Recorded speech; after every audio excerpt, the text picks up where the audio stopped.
खबरदार।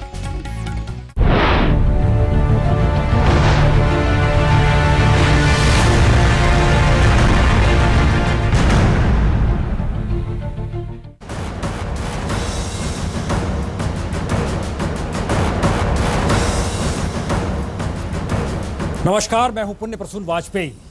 बात आज एक ऐसे मुद्दे को लेकर हो रही है इस देश के भीतर जिसने तख्तों को पलट डाला है, सत्ता बदलती हुई दिखाई दी है। राजनीतिक तौर पर हंगामा इस देश ने बाखूबी देखा, सामाजिक तौर पर सद्भाव की लकीरें कहीं मिटती हुई भी दिखाई दी है। एक ऐसा मुद्दा जो सुप्रीम कोर्ट तक भी जा पहुंचा है, लेकिन बावजूद इसके वो बार बार फनखाड़ता है और उसके बाद समाज के भीतर एक तरह की खामोशी भी चाहती है। और वो खामोशी क्या किसी बड़े हंगामे से पहले की होती है। इस वक्त हमारे साथ सुब्रमण्यम स्वामी साहब, बीजेपी के वरिष्ठ नेता, हमारे साथ मौजूद हैं। हमारे साथ उसामुद्दीन ओवैसी साहब, एआईएम के नेता, वह भी हमारे साथ मौजूद हैं। शुरुआत आज सुबह से ही करते हैं। आपने एक ट्वीट किया और उसमें जिक्र किया लॉर्ड कृष्णा पैकेज। इस पैकेज का मतलब क्या है?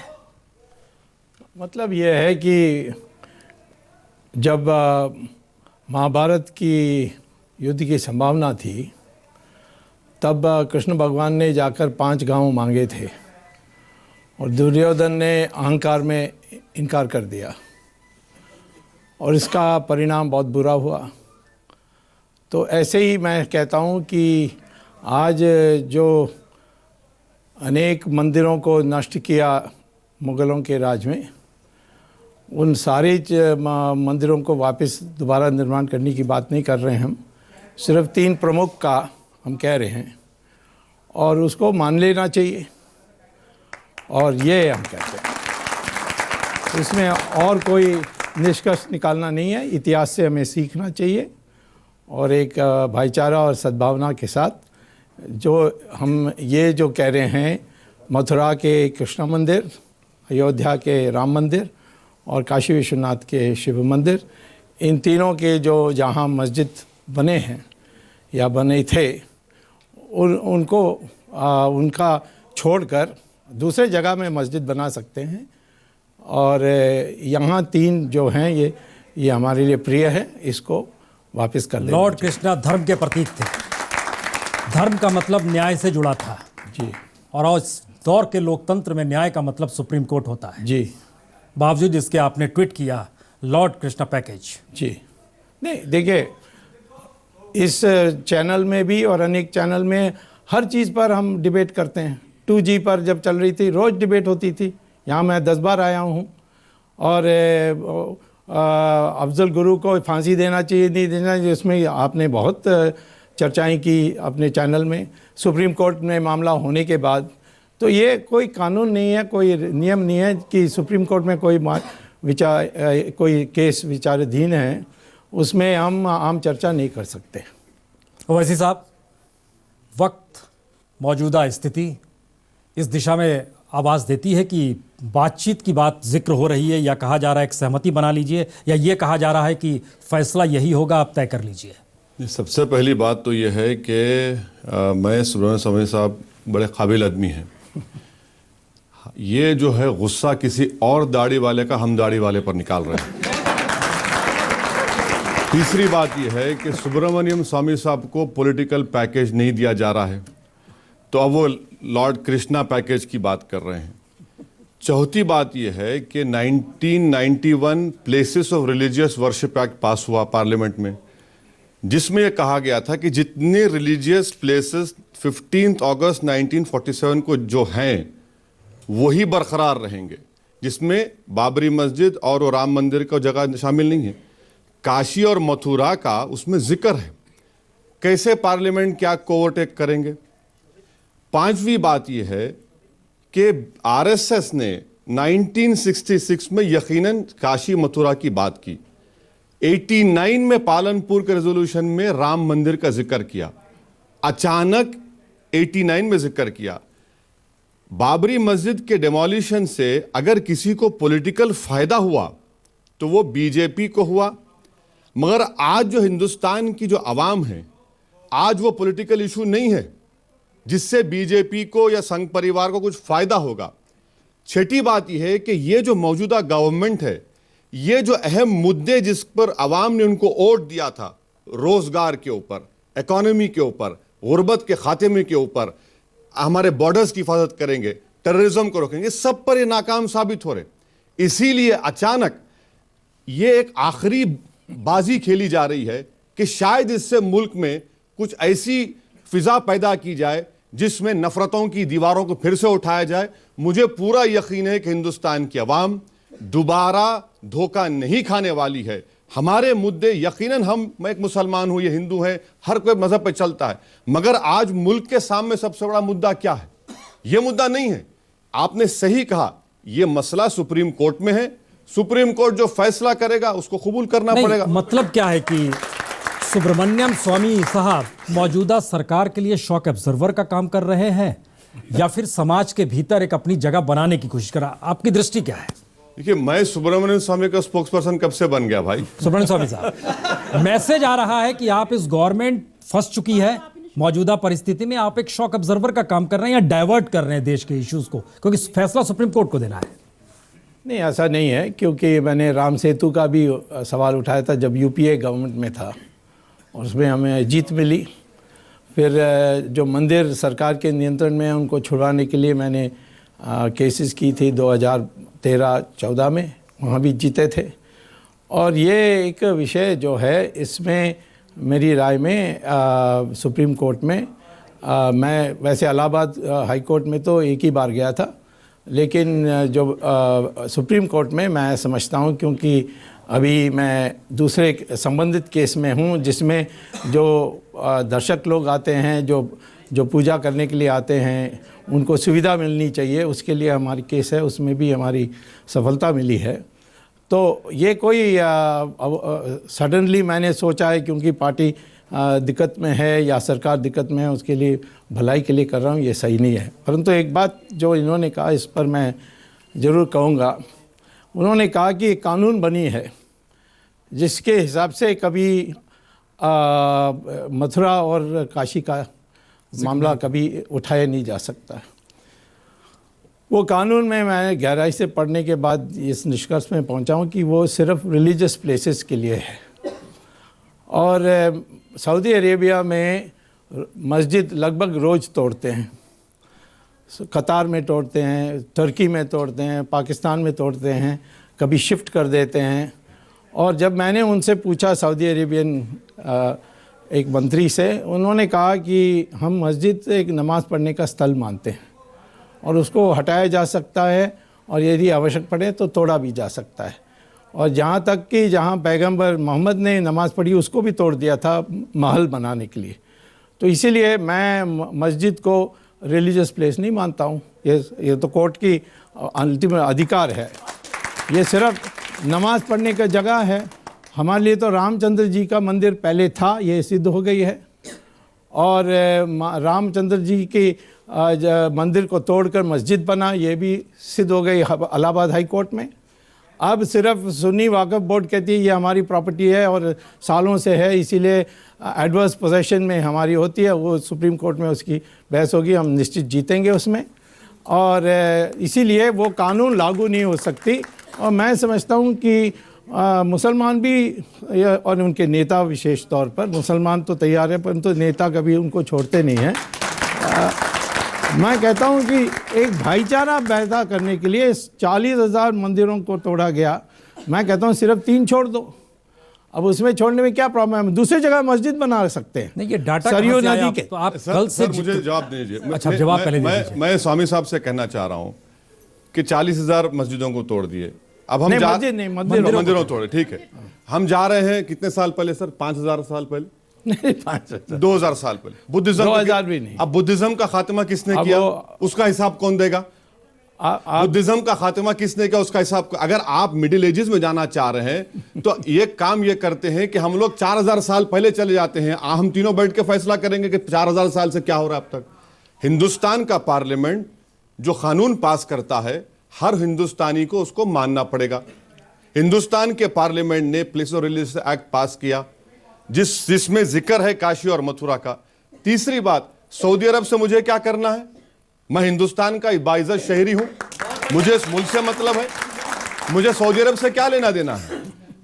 और आप कहते हैं कि रसूलुल्लाह सल्लल्लाहु अलैहि वसल्लम का घर तोड़ा गया, नहीं तोड़ा गया, आज भी घर बाकी है।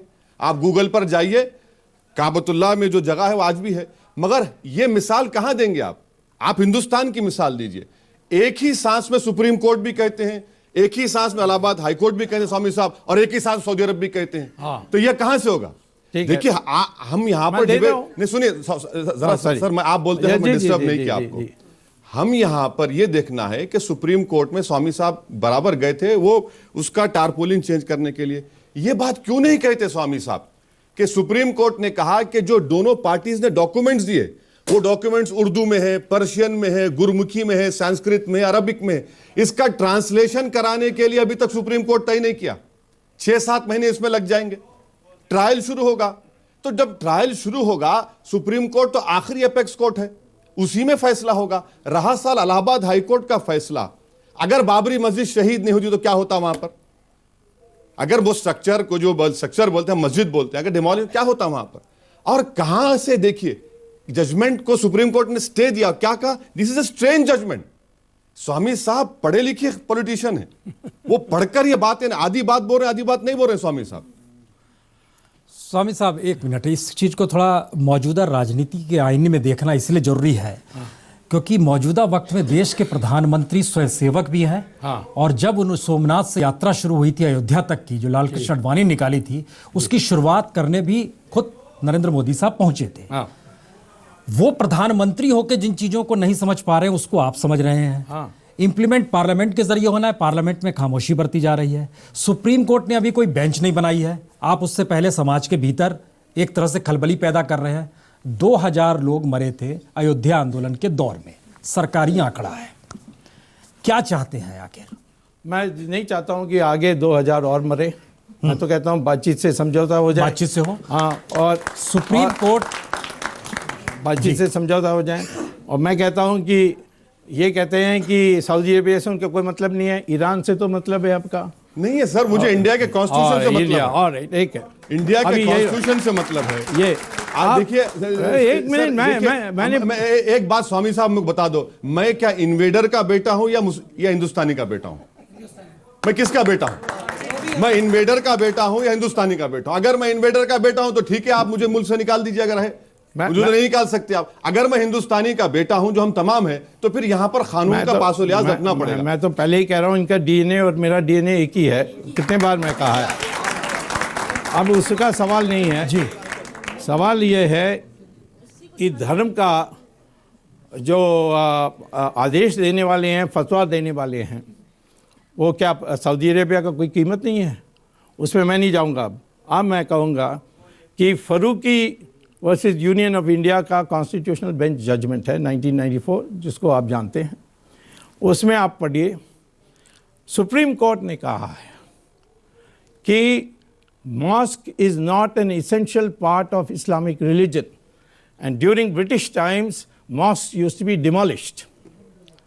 Namaz can be read anywhere, and mosque is a facilitation center for namaz. 1995 Waqf Act, 2013 Waqf Act, 295A IPC, क्या है फिर ये सबको निकाल देंगे आप? ये सबको निकाल, जिसमें जिक्र है अगर किसी पर केस चलता है तो किस पर चलता है? आईपीसी में 295 में चलता है, उसमें मस्जिद नहीं आएगी। नहीं, उसमें मस्जिद का जिक्र नहीं है। मस्जिद, स्वामी साहब केस लॉ है, आपको मालूम, आप बहुत मुताला करते हैं, आप बहुत पढ़ते हैं। 295 है। अच्छा, आडवाणी के ऊपर केस क्या चल रहा है फिर? डेमोलिशन का, सीबीआई के 2 केस चल रहे हैं, मस्जिद डेमोलिशन का चल रहा है, कॉन्स्पिरेसी का केस चल रहा है। तो ये इसको कंफ्यूज करके दिखाना गलत बात है। ये सुप्रीम कोर्ट में केस है, उसका जो फैसला इंतजार। और स्वामी साहब की मैं बात से बड़ा मैंने ताजुब हो रहा है कि 2000 लोग नहीं मरे। किसको डरा रहे हैं आप? 2000 लोगों को आप जान लेंगे? इन्होंने हमें अगर होगा तो कौन लेगा जान हमारी? आप कह रहे हैं कि अगर ये मसला 2000 लोगों की जान जाएगी, कौन है आप? क्या हमको डराएंगे आप? क्या मेरे गर्दन पर तलवार रख के बोलेंगे कि तुम इस्लाम छोड़ दो? मैं नहीं छोड़ूंगा। 2000 लोग मरेंगे, कैसा मारेंगे लोग? क्या बात कर रहे हैं? वैसी साहब मसला सिर्फ इतना भर नहीं है, नहीं कहनी चाहिए थी। नहीं, वैसी साहब मसला इतना भर नहीं है। मुलायम सरकार उस समय थी, उन्होंने गोलियां भी चलाई थी, कार सेवक भी मारे गए थे।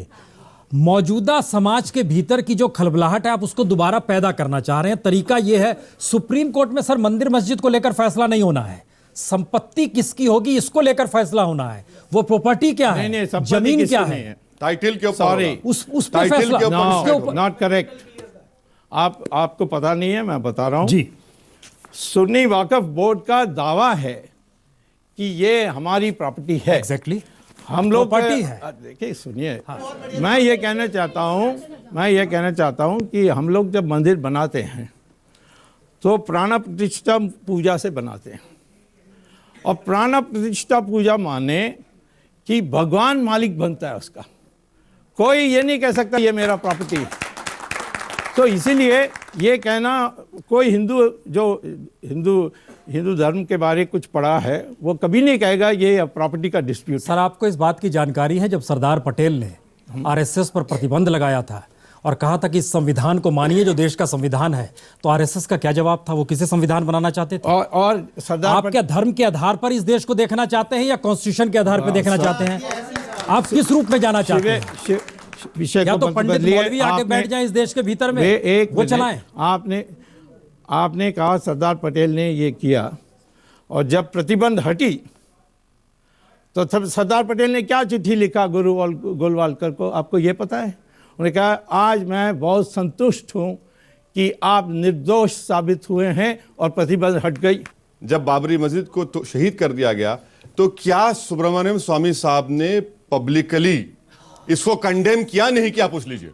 मैं जानता हूं हैदराबाद में मदीना मेंशन में सुब्रमण्यम स्वामी साहब की एक यादगार तकरीर हुई जिसमें सुब्रमण्यम स्वामी साहब ने कहा कि तुमने कैसा तोड़ा इसको, ये मंदिर मेरी भी है, ये मस्जिद मुल्क का है, कैसा तोड़ा तुमने। स्टिंगिंग रिमार्क्स थे सुब्रमण्यम स्वामी साहब के, आप पूछ लीजिए उनसे।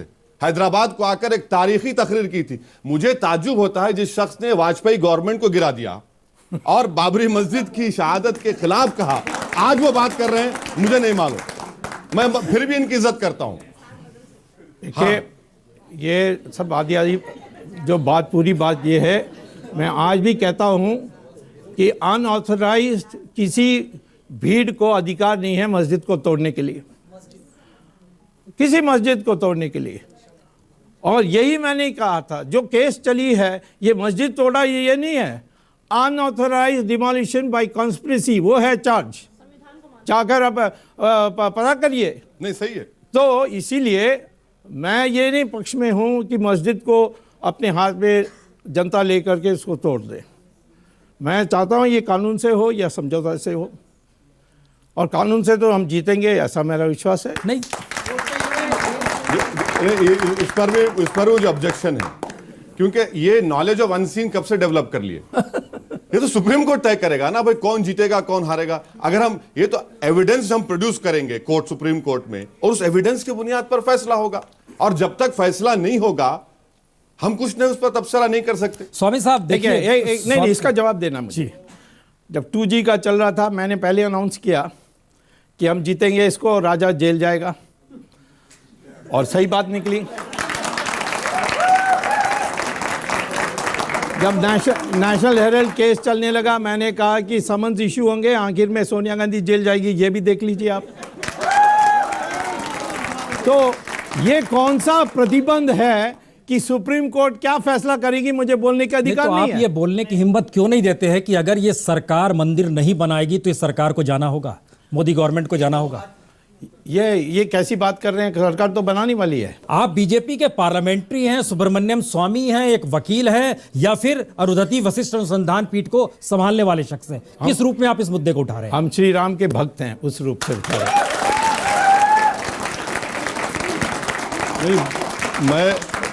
मैं तो एक तरह से स्वामी साहब ने अपनी दिल की बात जुबान पे ला ही ली, और अच्छा किया कि बीजेपी का ऑफिशियल जो पोजीशन है मुल्क के सामने रख दिया कि आज इनको रोज़गार, गुर्बत, इकोनॉमी, जो घुसपैठी घुस रहे हैं पठानकोट में, इस पर कोई मतलब नहीं है। इनको सिर्फ मतलब है राम मंदिर से। मैं शुक्रिया अदा करता हूँ। वो जो हिंदुस्तान की आवाम एक उम्मीद रखकर मोदी को वोट डाली थी, आज स्वामी साहब ने अपने इस बयान से उन तमाम उम्मीदों को चुकनाचूर कर दिया। बहुत अच्छा है, मगर सुप्रीम कोर्ट के फैसले से पहले यह कहना कि हम जीत जाएंगे, मुसलमानों को बातचीत कर लेना चाहिए, कॉम्प्रोमाइज करना चाहिए। स्टेटेड पोजीशन ये है पर्सनल लॉ बोर्ड का कि सुप्रीम कोर्ट का जो फैसला आएगा वो हमारे लिए काबिल कबूल होगा। सुप्रीम कोर्ट, आपने सही कहा, टाइटल डिस्प्यूट है, इलाहाबाद हाई कोर्ट ने गलती करके उसको पार्टनरशिप में सूट में कन्वर्ट कर दिया। एविडेंस के ऊपर सुप्रीम कोर्ट फैसला करेगा और हमारे मुल्क में एपेक्स कोर्ट से बढ़ के नहीं है। मगर बार बार मिस्टर स्वामी का यह कहना इस बात को बताता है कि मोदी हुकूमत इन तमाम मुद्दों को भूल चुकी है, अब उनमें वो कैपेसिटी नहीं है, इसीलिए इसी को लेकर आगे बढ़ रहे हैं। अब मुल्क के सामने यही रख रहे हैं कि भाई अब आप रोजगार को भूल जाइए, 15 लाख को भूल जाइए, सबको भूल जाइए, अब मंदिर की बात करेंगे हम बस। मैं स्वामी साहब से एक रिक्वेस्ट करूंगा कि भाई गवर्नमेंट आपकी है, आप पार्लियामेंट्री पार्टी के सीनियर मेंबर हैं, मैं इनसे रिक्वेस्ट करूंगा कि कल ही मोदी के पास जाकर कहें कि गवर्नमेंट ऑफ इंडिया एक रिप्लाई फाइल करे कि डे टू डे हियरिंग कराइए सुप्रीम कोर्ट में। चलिए ये कर लीजिए आप, इस मसले का डे टू डे हियरिंग करवा दीजिए सुप्रीम कोर्ट में, डे टू डे हियरिंग होगी और जल्द से जल्द फैसला आ जाएगा मुल्क के सामने। और आप ये काम स्वामी साहब को करना पड़ेगा। ये सेमिनार क्यों करते हैं? वो जाकर मोदी से एक बार मुलाकात कर ले, नाराज जरूर हैं, एक बार मुलाकात करके कहें कि भाई आप डे टू डे हियरिंग कराइए, डे टू डे हियरिंग करवा दीजिए, मामला सब दूध का दूध पानी का पानी हो जाएगा। ये जो इनकी सुझाव है ये मान्य है, मैं करूंगा, कल ही करूंगा।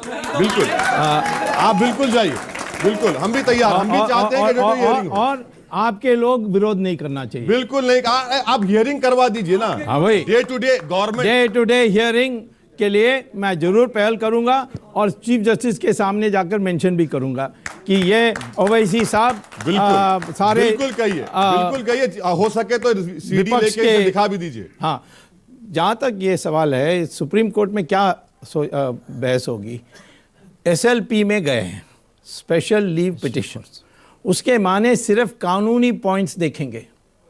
तथ्य जो 3 जज बेंच ने इलाहाबाद हाई कोर्ट में तय कर लिया, वो तथ्य को अब उसको एडिशनल तथ्य नहीं रख सकते।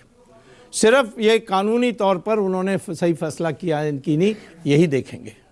और वो फैसला हुआ है कि जो सेंट्रल डोम है ये रामलाला का है और एक अखाड़ा के लिए उन्होंने दूसरे डोम को रखा और कहा है कि अच्छा होगा, ये उनका ऑर्डर में नहीं है, ये ऑब्जर्वेशन है, अच्छा होगा कि बगल में एक मस्जिद भी बन जाए। मैं कहता हूँ सरयू नदी के उस पार मस्जिद बन सकता है, उसके लिए हम भी मदद कर देंगे और सारे हिंदू समाज भी मदद कर देगा। अब इनको क्या तकलीफ होगी यदि एक मस्जिद जहाँ अयोध्या में राम मंदिर की रामलाला की है, उसके जगह में बगल में सरयू नदी के पार एक मस्जिद बनाने में इनकी क्या तकलीफ है? दूसरे देशों में करते हैं जहाँ वो भी मुसलमान है, ये नहीं कह सकते सऊदी अरेबियन मुसलमान नहीं है, इनका अलग नियम नहीं है, उनका अलग कुरान नहीं है, इनका अलग शरिया नहीं है। बड़ा साफ है, मामले को तेजी से निपटाया जाए। देखिए उत्तर प्रदेश में एक मंत्री ने कह दिया मुस्लिमों के बीच जाकर कि फटाफट मंदिर बनवाइए ना, इससे विश्व हिंदू परिषद और संघ का हिस्सा चला। देश में समाजवादी और बीजेपी में जुगलबंदी है, नूरा कुश्ती चल रही है, ये खुल्लम खुला मिलके चल रही है। और सवाल ये पैदा होता है कि यहां पर बाबरी मस्जिद से ज्यादा मसला हिंदुस्तान में रूल ऑफ लॉ का है।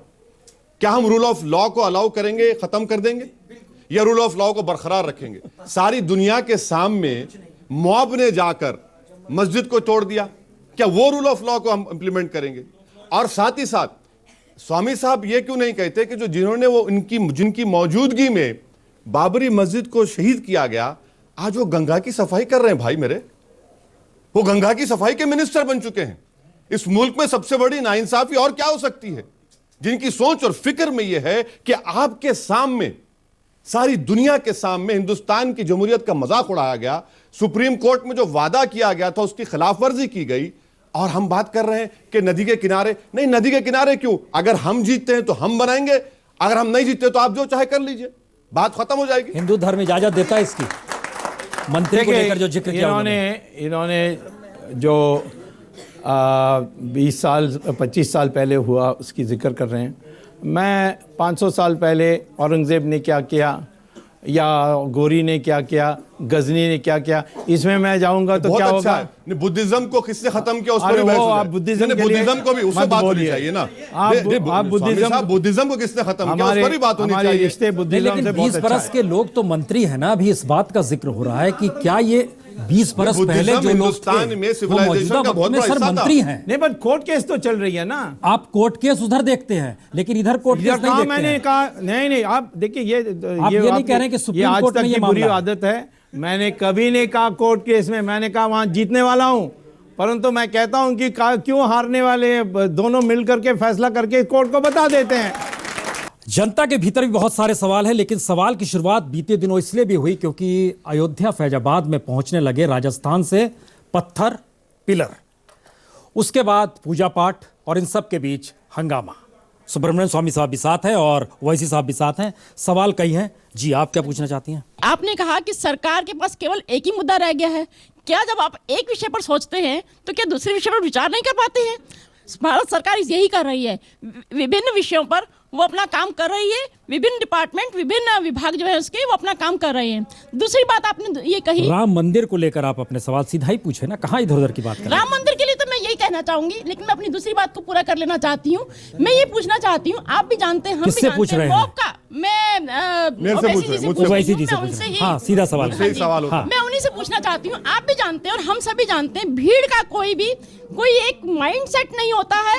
कुछ उसके लिए हम एक उसका कोई नेतृत्व नहीं होता है। तब आप कैसे कहते हैं कि उसका नेतृत्व था वहां पर?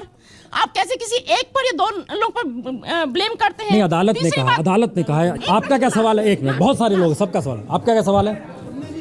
एक मिनट। मैं ये पूछना चाहता हूँ, स्वामी जी कह रहे थे कि मस्जिद इधर बना लो, उधर बना लो।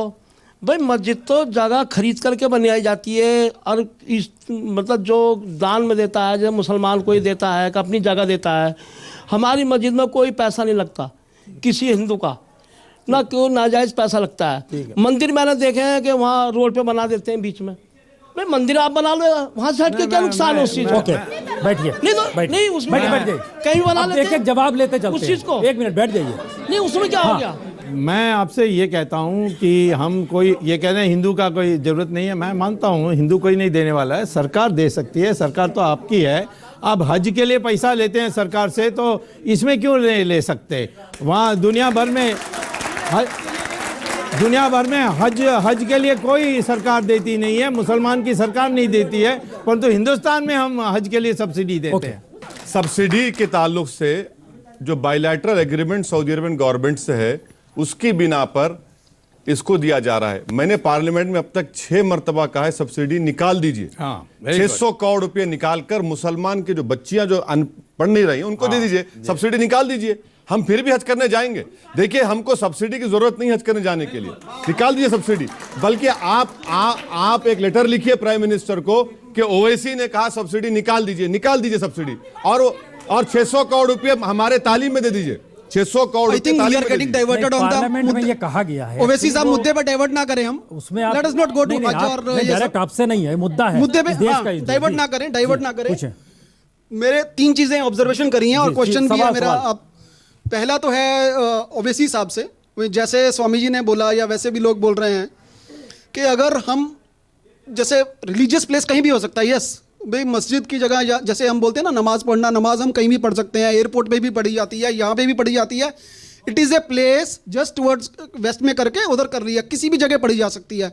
वेयर एज हिंदू धर्म में बहुत क्लियर है कि जो जगह जहाँ पे जन्म हुआ किसी का, सिर्फ वही जगह होती है। This is the difference between Islam and Hinduism. तो इसीलिए अगर उसको समझौते से भी, आप भी कह रहे हैं कि सब जो सुप्रीम कोर्ट का होगा वही फाइनलाइज होगा, सुप्रीम कोर्ट भी ये भी कह सर, रहे हैं, सवाल स्वामी जी सीधा भी। पूछ ले तो अच्छा रहेगा। सवाल यही है मेरा कि आप दोनों बैठ के उसमें क्यों नहीं मान जाते? ये जो उन्होंने सजेशन दिया, या वैसे कितने बरसों से कर रहे हैं, out of the court settlement कर लें। जी, आपके क्या सवाल है? सीधा सवाल पूछिए। मैं ओवैसी जी से प्रश्न कर रहा हूं, जैसा कि उन्होंने अभी कहा कि मस्जिद एक जो है कहीं पर भी बनाई जा सकती है, लेकिन रामलला का जहाँ जन्म हुआ है मंदिर वहीं बनाएंगे, ये नारा भी था पीछे। और सच भी है कि आप उदारवादी हैं, जनता को देखते हुए क्यों नहीं आप आपस में फैसला करते और ज़्यादा अच्छा रहेगा। मैं जवाब दूं? एक मुझको लगता है जवाब ले ले, इसका जवाब दीजिए।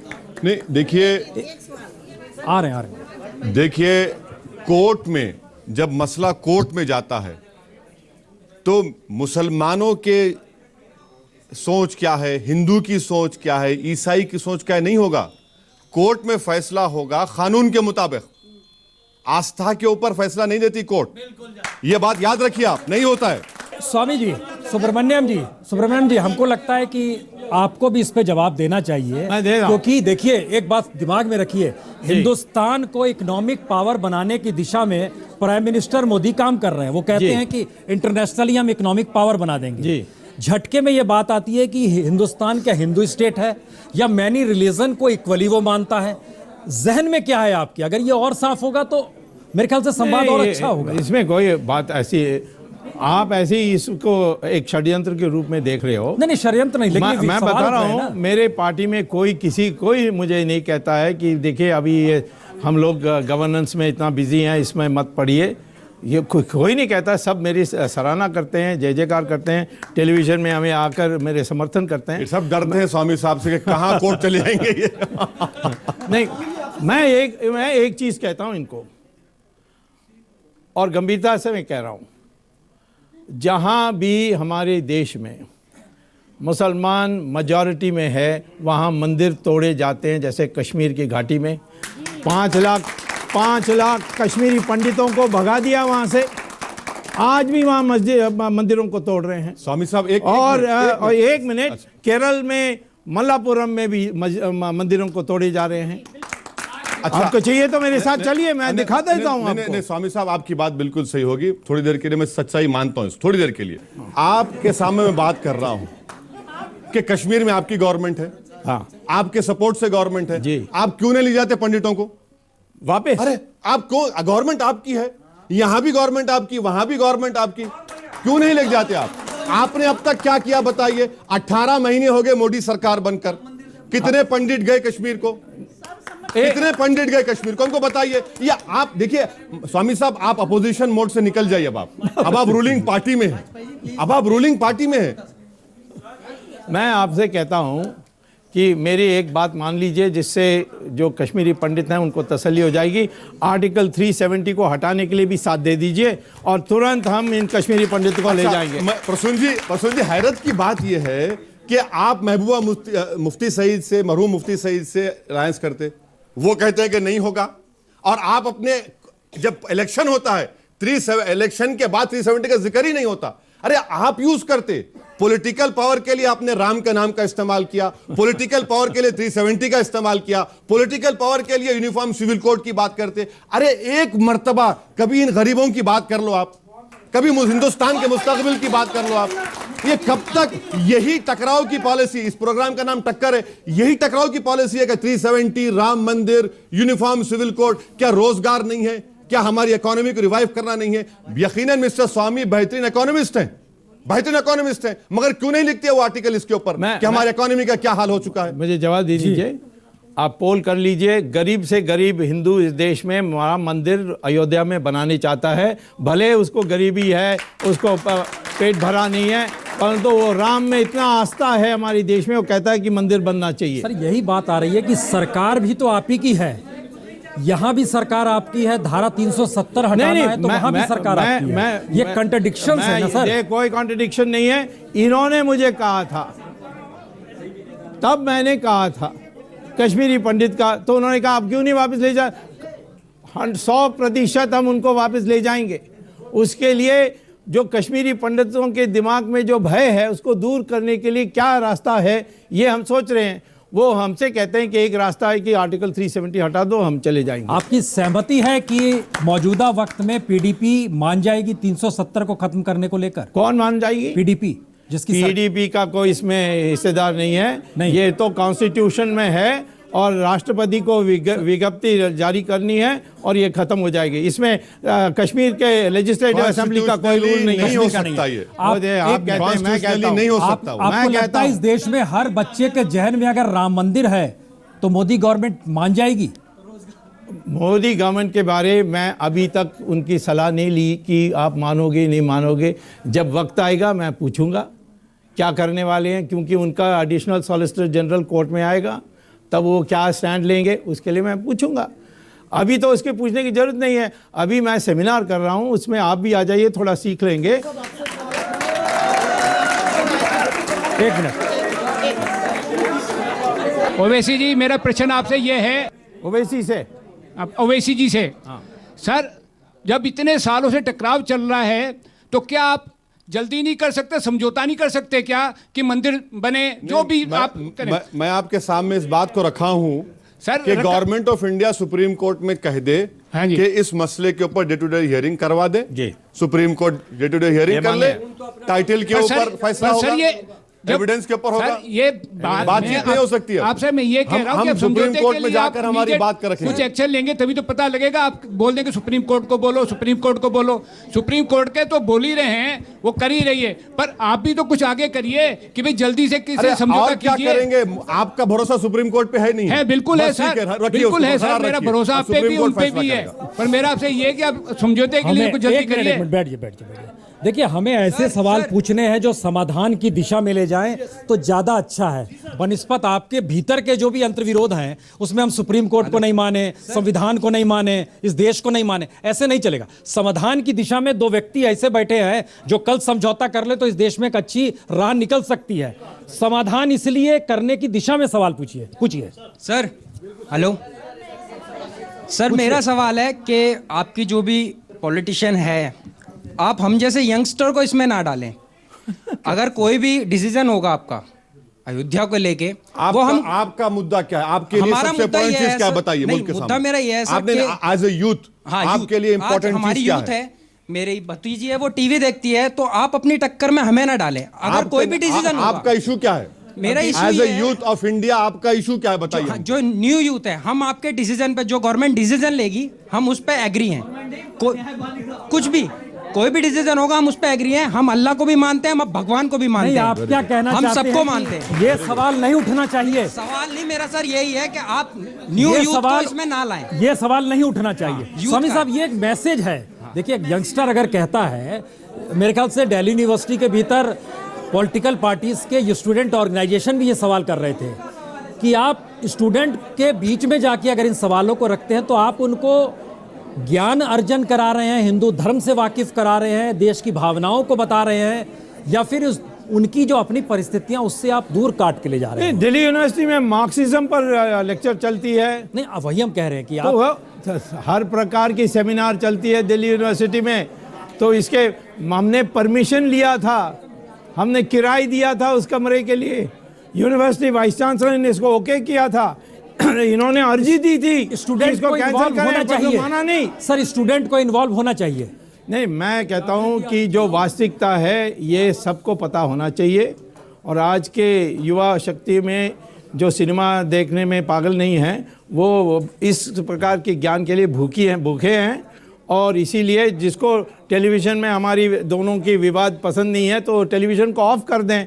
ये कहना कि सब यूथों को नहीं लाना, इसीलिए हमें बोलना नहीं चाहिए। ये कौन होते हैं युवा के प्रतिनिधि बनकर हमसे बोले? हमें इतने युवा लोग मिलते हैं। अभी जो सेमिनार किया उसमें 1000 लोग इकट्ठे हुए थे, सब स्टूडेंट्स, यंग प्रोफेसर्स, ऐसे लोग थे। नहीं, तो इसका मतलब यह है कि इस देश में किसी भी मुद्दे, सपोज कीजिए बाबरी मस्जिद को लेकर ही कल 10,000 लोग जमा हो जाए तो मान लिया जाएगा कि एक आंदोलन है। से सेमिनार नहीं होता है, अरे वो तो सर, आम सभा होती हम है। एक बात बोल रहे हैं, भीड़ की मौजूदगी। नहीं, मैं कहता हूं कि प्रसून जी, अगर वहां एक सवाल मैं आपके सामने करता वहां हूं। 500 स्टूडेंट्स आए थे डेलीगेट्स बन करके, और उन्होंने 2 दिन पूरा इसमें बैठे रहे, कोई गया नहीं, क्योंकि उनको वास्तविकता पता होना था। और वो हमने अनेक आर्कियोलॉजिकल सेशन हुआ, लीगल सेशन हुआ, फिर इसमें हिस्ट्री का सेशन हुआ, सारी चीज़ों को उनको जानकारी दी। सारी इतनी अप्रिसिएशन हुई है कि तुरंत देश भर में से मुझे इनविटेशन आया कि ऐसा सहमति सेमिनार बनाने के करिए। लिए आपने ओवैसी साहब को इनवाइट क्यों नहीं किया वहां पर? ओवैसी साहब को मैं बुलाऊंगा तो एक मॉडरेटर चाहिए, आप तैयार हैं? नहीं, हम तो मॉडरेटर के लिए हाँ, तैयार हैं, ठीक है। लेकिन दूसरे पक्ष के लोगों को भी बुलाइए, एक सेमिनार इस रूप में कीजिए। उनको बुलाएंगे तो मेरे जो ऑडियंस होगी वो दूसरे प्रकार होगी।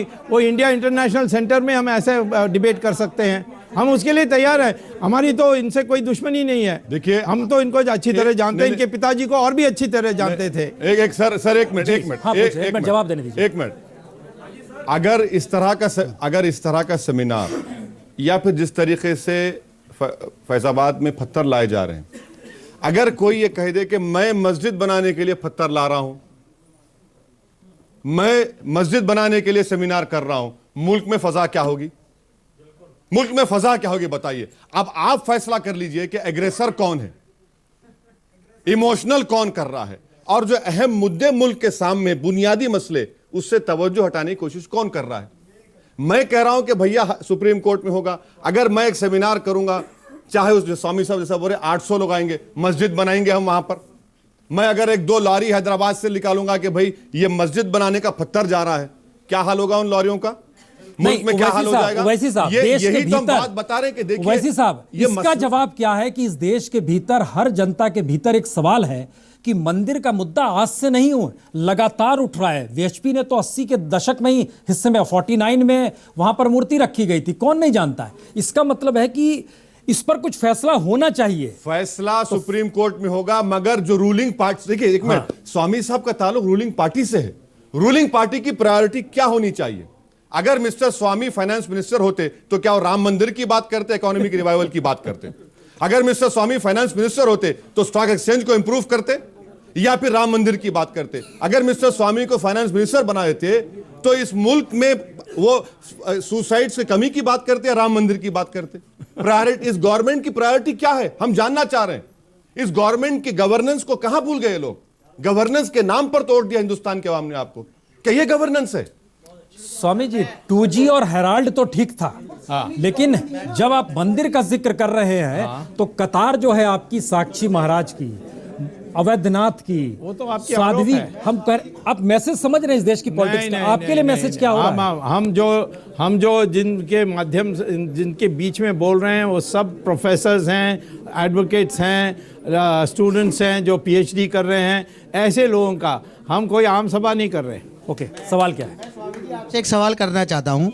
जब बिहार का चुनाव आया तो गौ हत्या का मसला आ गया, गौ रक्षा वाला मसला आ गया। अब यूपी में चुनाव है तो राम मंदिर का मुद्दा आ गया। जब ये चुनाव आते हैं, जब ही आपके पास ये सारे ऑप्शन आ जाते हैं, उससे पहले आपका कोई ऑप्शन नहीं आता।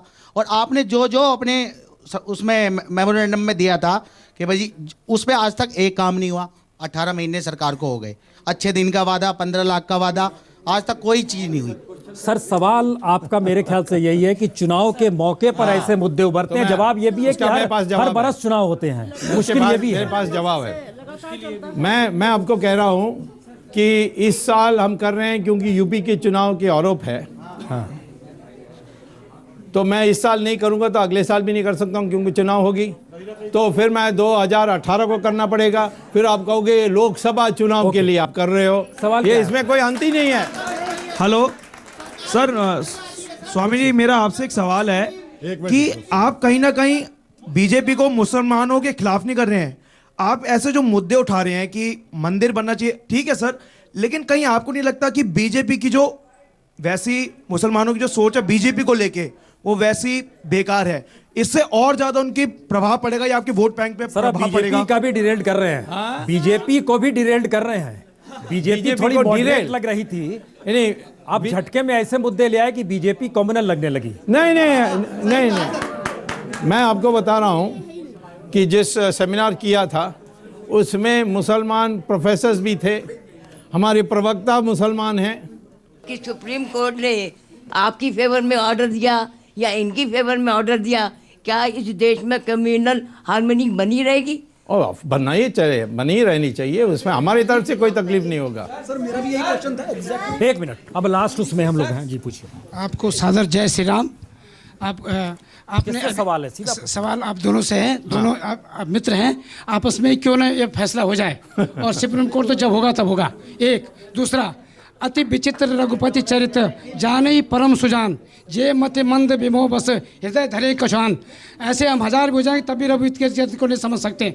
जहाँ जन्मभूमि है, डीप आस्था का सवाल है, गंभीर आस्था का, एक गंभीर आस्था का सवाल है। इस पर विचार करें और सब एक हो करके जय श्री राम बोले, जय अल्लाह खुदा बोले। सर लास्ट आप यूथ की बात कर रहे थे। यूथ ये चाहते हैं कि हमारी कंट्री की तरक्की हो, आपस में लड़के ना, ताकि हमारी कंट्री की तरक्की हो।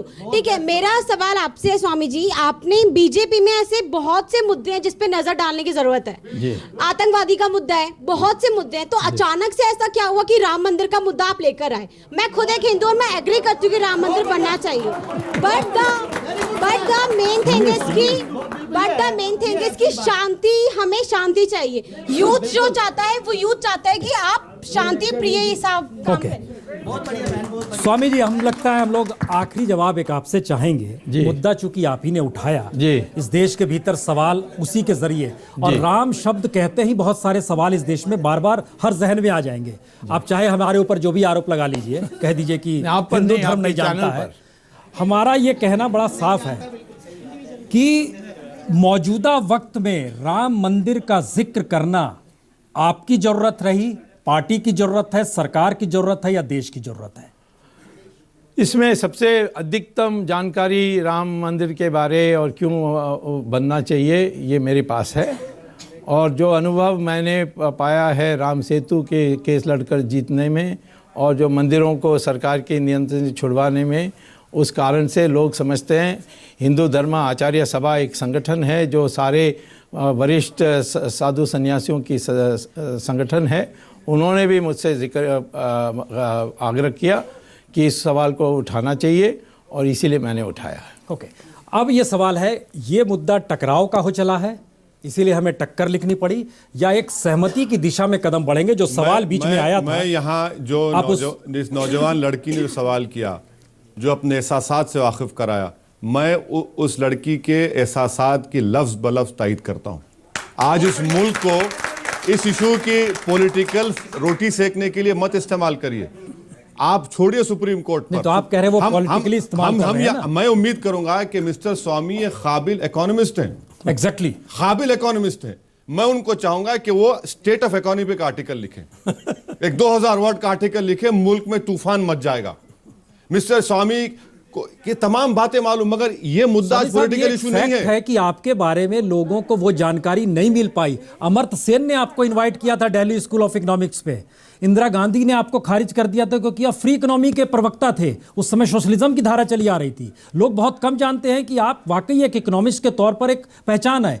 आपने राम मंदिर का जिक्र कर संयोग से अपने आप को किस कतार में खड़ा किया है, और देश की सियासत किस कतार में इस इंटेलेक्चुअलिज्म के भरोसे खड़ी हो जाएगी? ये घातक है या नहीं है? मैं तो बहुआयाम पर्सनालिटी हूँ, सिर्फ एक विषय पर सीमित नहीं हूँ। हम सवाल पर खत्म करें या जवाब पे खत्म करें? सवाल है कि कुछ नहीं होगा, जवाब है कि कोई रास्ता निकलेगा। नहीं, रास्ता निकलने की प्रयास है। एक तो उन्होंने बहुत अच्छा सुझाव दिया, यहाँ टेलीविजन में आपका टेप लेकर मैं सुप्रीम कोर्ट में पेश करने चाहूँगा। उन्होंने कहा कि रोज़ का सुनवाई होनी चाहिए। वो मैं समझता हूँ कि बहुत रचनात्मक सुझाव है उसको, क्योंकि इनको तो समझौता मान्य नहीं है, तो इसीलिए फैसला जल्दी आनी चाहिए। फैसला जल्दी जब आएगी कि डे टू डे हियरिंग होगा, उसके लिए मैं सुप्रीम कोर्ट में जल्द से जल्द जाकर पेश करूंगा। मोदी गवर्नमेंट को भी इसके लिए तैयार होना होगा। नहीं, वो तो हो जाएंगे, मैं कहूँगा तो नहीं, उनके नुमाइंदे बन क्या है। बहुत बहुत शुक्रिया आप दोनों का, बहुत बहुत शुक्रिया। सवाल देश के भीतर बहुत बड़ा है राम मंदिर को लेकर, जो भी स्थितियां हैं, लेकिन सुप्रीम कोर्ट के फैसले का इंतजार भी इसी देश को है। छोटा सा ब्रेक के बाद कुछ और। बहुत बहुत शुक्रिया।